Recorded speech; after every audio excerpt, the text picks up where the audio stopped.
Venus de la Côte d'Ivoire, du Burkina Faso, du Sénégal, du Niger, de la Guinée-Conakry et de 7 autres pays, il s'agissait pour les membres du Forum africain de réfléchir avec les chefs coutumiers de comment faire accéder les femmes et les jeunes à la terre dans des contextes où les traditions coutumières ne les y autorisent pas toujours.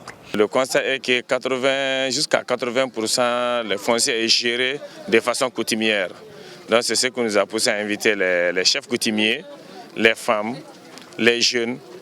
Comment maintenant nous pouvons travailler pour harmoniser, pour faire un focus à l'accès sécurisé des femmes et des jeunes à la terre.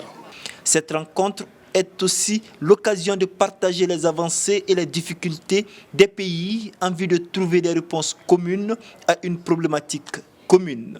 La gestion de la terre en Côte d'Ivoire a pris une forme favorable à tous. Les jeunes et les femmes ont accès à la terre sans distinction.